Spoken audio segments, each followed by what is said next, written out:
Hello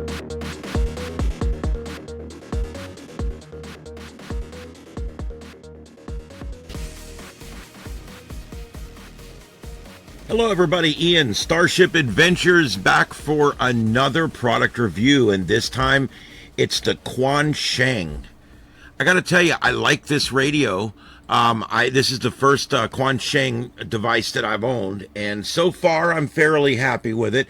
I've got a few negatives, but mostly positives, and we're going to go through them in this video, but I'm going to try to make it a little quicker than my last two. They seem to get a little long.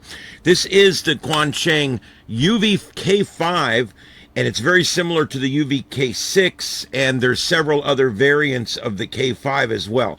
So when you order one, always make sure with any of these Chinese radios that you know what you're getting in your order, because some of them have other things in them and some don't. Now, this is a unique radio right now on the market, and I'll tell you what sets this apart from the Baofeng and TYT bigger brothers out there. This one is very easily reprogrammed, and I don't mean the frequencies, I mean the back end of it. You can blow a new program into this and basically change the parameters of the entire radio, and you can basically do it from your browser with a standard Baofeng programming cable.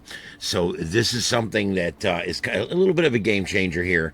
Not like the UV25, but this is really cool because it allows ham radio operators to literally blow their own firmware in here and actually create your own program, or go download many of the programs that have already been built and are being offered for free out there on the internet. And you can download and blow that program directly in here, and now you've got a different radio. It changes the way it transmits, it changes the way it receives, it changes how it sounds. You can change the modulation. There's a lot of different things you can change about this radio. There's one program you can blow into it that'll actually make it into a scope so that you can see the spectrum. There's another program you can blow in here that allows it to receive very well on AM band, which it does already do, but it'll make it do it even better. This is really cool for ham radio because this is an experimental radio. It's something that you can literally program with your own firmware, or you can go download firmware and put it in there, or download it and modify it and put it in there. Regardless, unlike the Baofeng, this can easily be changed. Why is that? Well, the Baofeng 5R, the firmware resides in the read-only memory, meaning that it's basically there and it's stuck. There's no way to change it. When you buy the radio, it comes with the firmware blown into it, and that's basically what you're stuck with. The Quansheng stores the K5's firmware in a flash memory, and it has made it possible to rewrite that memory basically just like you're writing to a USB programming cable. It is very easy. You can do it with File Manager, basically, with your browser. This stuff is all online. The directions are right there. I have not played with it yet, but I understand that is the #1 reason that people are buying this particular radio right now, is because of the ability to blow in your own custom firmware, which is something you can't do with TYT and Baofeng. And you can update the radio's flash memory directly from a browser via the built-in web serial API or the USB programming cable. So this is really cool. It uses the standard Baofeng programming cable, and with that you can program, not only using chirp, you can program your 200 frequencies in here, whatever you want, but what else is great about it is you can also blow in whatever version of firmware you want to use in the radio as well, and that's really cool. I think that's really awesome. All right, and as far as what else this thing can do, well, it does a lot of things. It can receive a much wider bandwidth than what most radios can receive. I think that's probably the next thing that we want to talk about.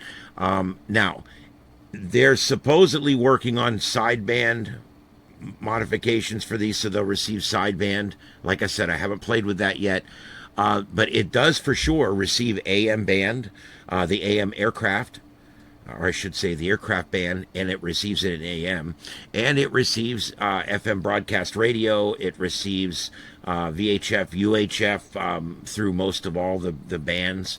It receives a lot of different frequencies. It also receives NOAA weather radio. It will receive 220, and most of them will transmit in 220 out of the box. Some of them will not, but with a simple firmware update, you would be able to use them on your 220 repeater as well. Some people have been working with these transmitting outside of where they're designed to transmit. They do produce a lot of spurless transmissions when you do that.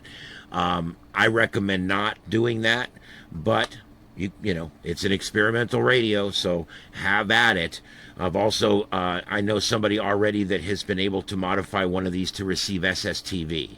So it's interesting all the different things you can do with this out there. You just got to go on Google and look at all the really cool things that you can do with this radio, the Quansheng UVK5. By the way, last year, this just came out in 23. So last year, it is known as the most hackable handheld right now that's available, the most hackable handheld. And the reason is because of the ease it is to blow new firmware in here and the availability of many different versions of firmware that's been written by ham radio operators that are a lot smarter than me.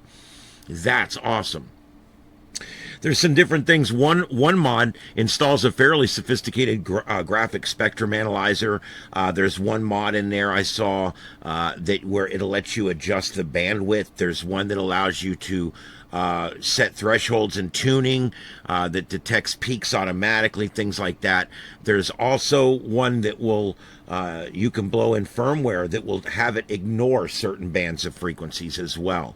Another mod allows you to exchange text messages between two radios. That's actually a firmware modification you can put in two different radios, and they can send messages back and forth. Some pretty neat stuff you can do with these. There's another mod that's specifically designed for people that want to receive aircraft, and there is another one where you can go in and change the fonts on the screen. So it's pretty cool, completely customizable to whatever you want to do there.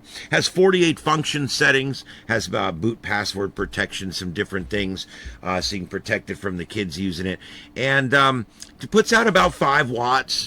I say about because depending on where you are, it's 3 to 5 watts.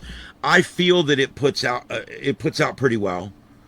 Some of the early Chinese radios didn't do well on wattage, but as we've come up with these Chinese radios, they're doing better and better each year, where they're putting out nearly or right at what they're promising now. It has a lithium-ion battery. It's 1600 milliamp hours. So it's not bad. It'll receive for 2 days and 2 nights with a light amount of traffic, and it will last about like a normal radio if you're using it to transmit. I have used this one quite a bit. I like it. I've used it also as a receiver and just hooked it up to a speaker and listened to it. I've also used it as a backup for one of my Broadcastify feeds. When the radio went down, I used this to receive Broadcastify and put it out over the internet. So a neat little radio. This antenna, I really like this antenna. It seems to work very well. I put this antenna on my Bofeng UV25, and it actually works really well. So that's pretty good considering it was not married for it. I want to show you guys the size difference here. Definitely the little brother. These Quanshengs that we're talking about right now are very small radios. I'm more into the bigger ones, but I do like this radio. Okay, so we've gone over pretty much everything it does. What do I think about this? I think this is an amazing project radio. I can't wait to start blowing different firmware into it to basically command the radio to perform in different ways and see it, to make the radio basically completely customizable, not just the frequencies and the modes and the channel names and the CTCSS codes. We're talking about here being able to customize the actual firmware of the radio, and there's already a bunch of versions out there that you can play with, which I think is really cool. All right, so basically what we got here is a neat radio that is not going to break the bank. Right now, as I'm making this, I can buy these today, delivered tomorrow on Amazon in 7 colors, I think, 6 colors, and I can have them all delivered in 24 hours, and they're between $25 and $30. So not very much money, and it comes with the charger. It comes with the traditional earpiece that you get with all the Chinese radios. They come in. I love the red ones. All my radios are red. I don't know if you've noticed. That's kind of my color. And I love this little radio. The only drawback, and I'm going to be honest with you, the speaker sounds like a small little speaker. I really wish it had better sound quality. I read just earlier before I made this video that there's actually some firmware updates that will make the speaker sound better.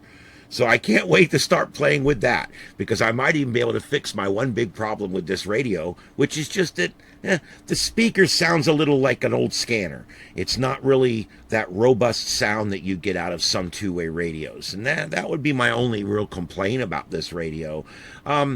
It seems to receive and transmit as good as any Bofeng UV5R, UV82, and the battery life seems to be about the same, and it seems to perform just as good on UHF as it does VHF. So a great little project fun radio for under $30 that you can buy and blow whatever firmware you want in there and have it do whatever you want. Even receiving things like on HF and things like that, it will do it.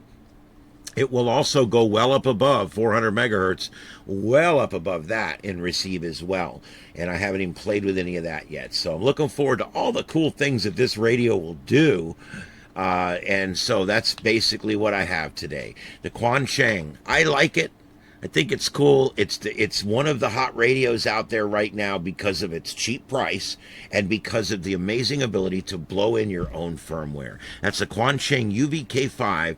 I always suggest you buy it somewhere where you can return it. You can get it $5 cheaper on some of these Alibaba type sites. I strongly recommend you stay on Amazon. A lot of people prefer the amateur radio websites. I find them to be more expensive and they take a lot longer to ship. Amazon, I can get these in 24 hours and they have a no questions asked complete return policy. So that's why I go with Amazon. This is not a sales pitch for them. It's simply that if I don't like it, I send it back. There you go. That's it. The Quansheng UVK5.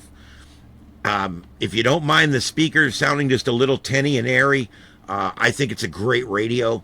And I think it's just as good as the UV5R from Bofeng, except this allows you to blow in your own firmware. So there you go. Great project radio. I can't wait to do more with it. I hope to see you guys on the next product review. This is Starship Studios, and this is Starship Adventures, and we hope to see you on the next adventure. My name's Ian, KO4 EFS 73s, everybody. We'll see you later.